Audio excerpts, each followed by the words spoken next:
চাকরির জন্য অনেক কথা শুনেছি। এত এত লেখাপড়া করেও কেন চাকরি করি না। আসসালামু আলাইকুম ভিউয়ার্স, আমি শারমিন আক্তার।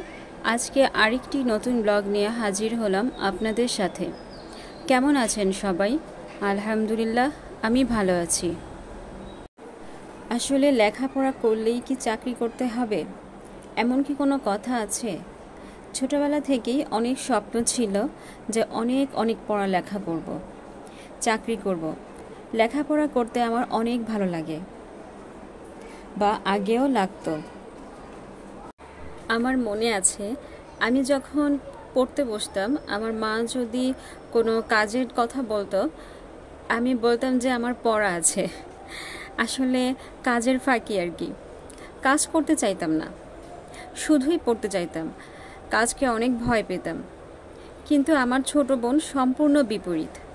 ও কাজ অনেক পছন্দ করত, পড়তে চাইতো না। ও প্রচুর কাজ করতে পারে। যাই হোক, এক একজন এক এক রকম। আমার পড়তে ভালো লাগতো, আর ওর কাজ করতে ভালো লাগে। আমার যখন বিয়ে হয় তখন আমি অনার্স ফার্স্ট ইয়ারে পড়ি। তো আব্বা রাজি ছিল না যে মেয়ের লেখাপড়া বন্ধ হয়ে যাবে, হয়তোবা মেয়ের জামাই লেখাপড়া করাবে না, এই একটা চিন্তা ভাবনা ছিল। কিন্তু ফাতিহার বাবা একটু অন্যরকম।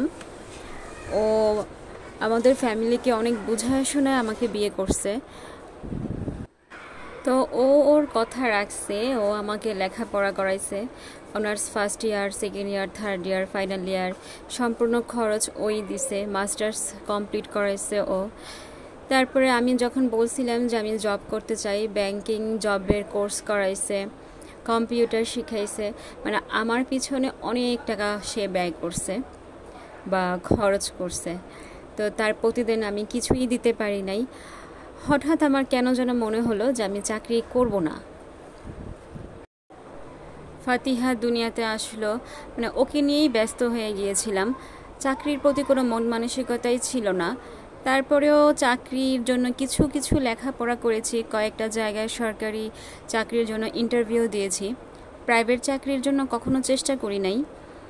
তো দেখা গেল যে সরকারি চাকরি তার এত সহজ না যে আমার কথা মতোই হয়ে যাবে। বেশি লেখাপড়া না করলে তো সরকারি চাকরি হবেও না। আর আমাদের অত টাকা নাই যে ঘুষ দিয়ে চাকরি নিব। তো ফাতিহা যখন একটু বড় হয়, 1.5 বছর বা 2 বছর, একটু একটু কথা শিখে, আমি ওকে জিজ্ঞেস করতাম যে আম্মু আমি কি চাকরি করব, আমি চাকরি করতে যাব।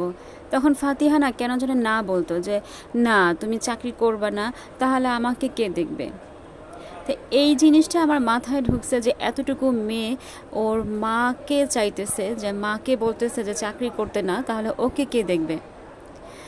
এরপর থেকে কেন যেন আমার চাকরির প্রতি মন নাই।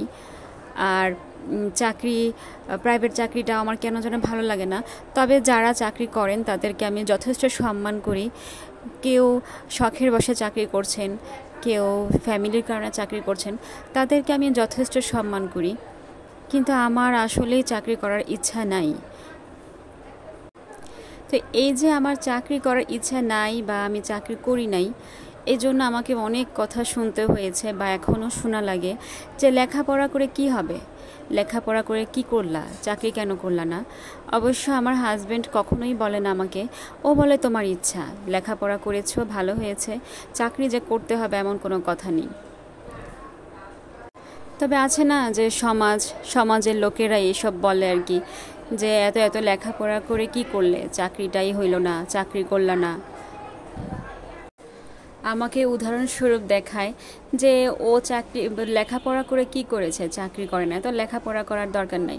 এখন যারা আমার সাথে উদাহরণ দেন, আমাকে মানে বলেন যে লেখাপড়া কেন করলাম, চাকরি করলাম না, তো আপনারা আপনাদের ছেলে মেয়েদেরকে লেখাপড়া করেন না।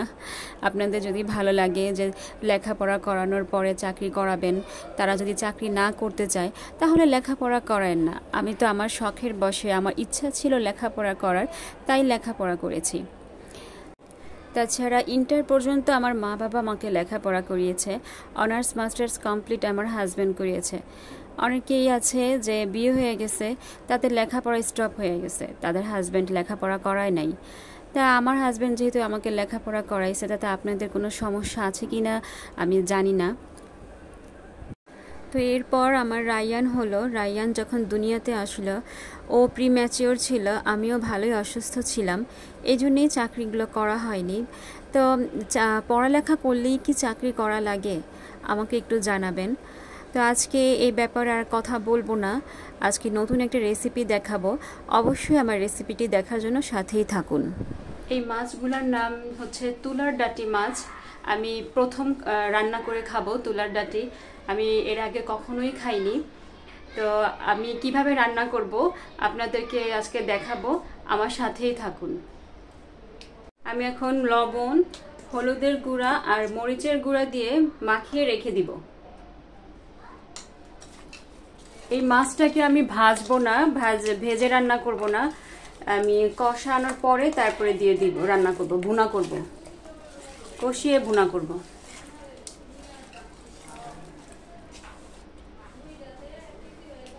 আমি তেল দিয়ে দিচ্ছি আগে।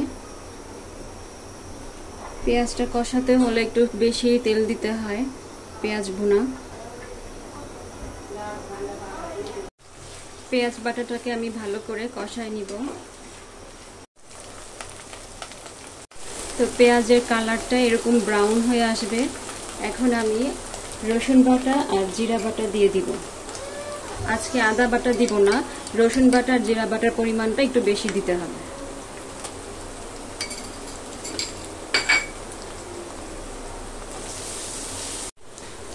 তো আমি পেঁয়াজ কষানোর মধ্যেই কাঁচামরিচ বাটাটা দিয়ে দিব, কাঁচামরিচ বাটাও কষিয়ে নিব।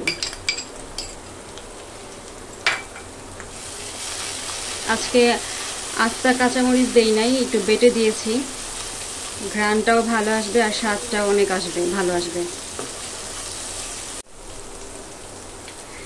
এখন হলুদের গুঁড়া আর মরিচের গুঁড়া একটু পানি দিয়ে মিশিয়ে নিয়েছি, এটা দিয়ে দিলাম। এখন এটার মধ্যেই ভালোভাবে কষাই নিব।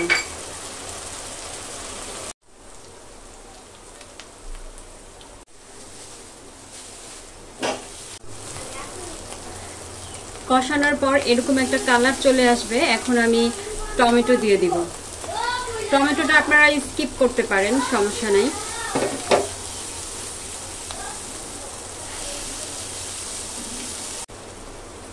মাছটাকে একটু কষিয়ে নিব এই মশলাগুলোর মধ্যে।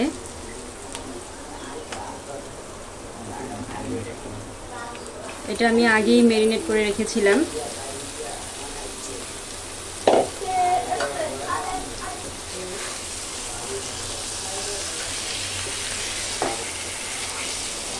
আমার মাছ কষানো শেষ, এখন আমি ঝোলের পানিটা দিয়ে দিব। আমি এই মাছের ভুনাটা একটু ভুনা ভুনা রাখবো, বেশি ঝোল রাখবো না।